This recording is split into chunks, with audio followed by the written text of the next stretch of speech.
السلام عليكم ورحمة الله وبركاته. ولا قالي فعلا جنة القوان السلامي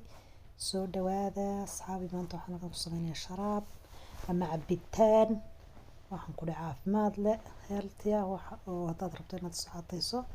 hadaad rabto inaad wax caafimaad leh cunto masha Allah tabaaraka Allah aad ku caawinaya marka soo dhawaada quraac waad ka dhigan kartaa casriyaad ka dhigan kartaa horta inkastoo quraacda aad u fiican subaxdii waxaan ku dhahay energy fiican aad ka helisid la socod wanaagsan waxaan ka sameeyay baby spinach aad halka ku shubay waxaan kale ku daray hadda mango ama cambe marka ma sha Allah horta sharaabka yar waa kale caloosha uu socodsiyo qofka rabadka uu ku yara dhaqaajinay caloosha marka aad buu fiican yahay hadaad rabto inaad saacadayso kale uu ku caawinaya marka in yar sinjibiil baan ku daray iyo mango iyo spinach intaas ku kooban yahay waxaan kale ku daray caanaha kuwa bilaafaadka oo fiican isticmaashaan subaga badan lahayn maadaama rabto inaad saacadayso kuwaas aad fiican ama caano loos ama caanaha boorashka laga sameeyo caano kasta ku dari kartaa marka aanu laakiin maanta kuwaas ay yaalan ku darayaa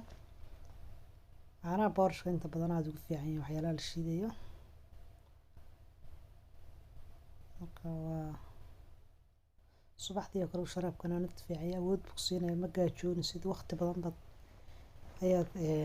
ku joogi kartaa marka ma sha Allah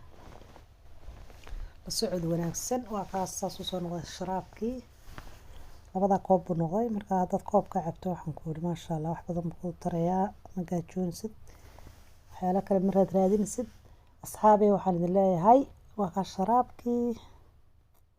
ma sha Allah tabaaraka Allah sharaabka qurux badan buu noqday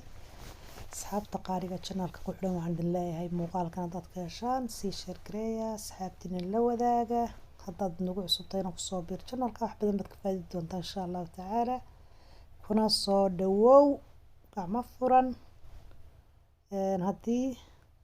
muuqaalkan idin soo gaadho waxaan idinka codsan lahaa waa codsi iyo share gareeya asxaabtina kale la wadaaga waxaan idin leeyahay sidaa iyo assalaamu calaykum waraxmatullaahi wabarakaatuh.